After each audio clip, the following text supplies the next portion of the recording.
ആരെവിടെ പോവുകയാണെങ്കിലും ഏറ്റവും മുമ്പിൽ ഞാനും വരുന്നു എന്ന് പറഞ്ഞ് റെഡിയായിട്ട് നിൽക്കുന്ന ഒരു വ്യക്തിയാണിത്.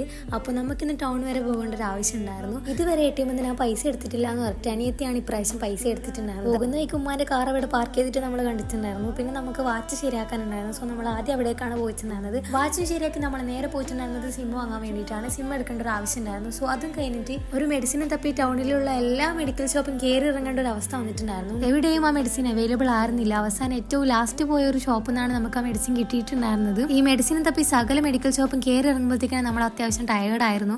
പിന്നെ നമ്മൾ നേരെ പോയിട്ടുണ്ടായിരുന്നത് ബാങ്കിലേക്കാണ്. അവിടുന്ന് കുറച്ച് കാര്യങ്ങൾ ചോദിച്ചറിയേണ്ട ആവശ്യം ഉണ്ടായിരുന്നു. സോ നമ്മൾ അങ്ങോട്ടേക്ക് പോയിട്ട് പുറത്ത് കഴിയുമ്പോൾ തന്നെ ഒടുക്കത്തെ മഴയായിരുന്നു ഗൈസ്. മഴ കുറയുന്നതും വെയിറ്റ് ചെയ്ത് അവിടെ നിന്നപ്പോൾ ഈ ഒരു മുതലിന് എനിക്ക് അവിടെ നിന്ന് കിട്ടിയിട്ടുണ്ടായിരുന്നു. ആളെന്റെ ബെസ്റ്റ് ഫ്രണ്ട് ആണ്. പിന്നെ നമ്മൾ മസാലപ്പൂരിയും പാനിപ്പൂരിയും ഒക്കെ കഴിക്കാന്ന് പറഞ്ഞു നേരെ നമ്മൾ കൈലാസ് ബേൽപൂരിയിലേക്ക് പോയി. അവിടെ നിന്ന് സാധനങ്ങളൊക്കെ വാങ്ങി കഴിച്ചതിന് ശേഷം കുറച്ച് അല്ലറച്ചില്ല സാധനങ്ങൾ പർച്ചേസ് ചെയ്യാനുണ്ടായിരുന്നു. പിന്നെ അവിടുത്തെ എല്ലാ കലാപരിപാടികളും കഴിഞ്ഞതിന് ശേഷം നമ്മൾ നേരെ ഒരു ബസ്സും പിടിച്ച് നേരെ വീട്ടിലേക്ക് വന്നിട്ടുണ്ടായിരുന്നു.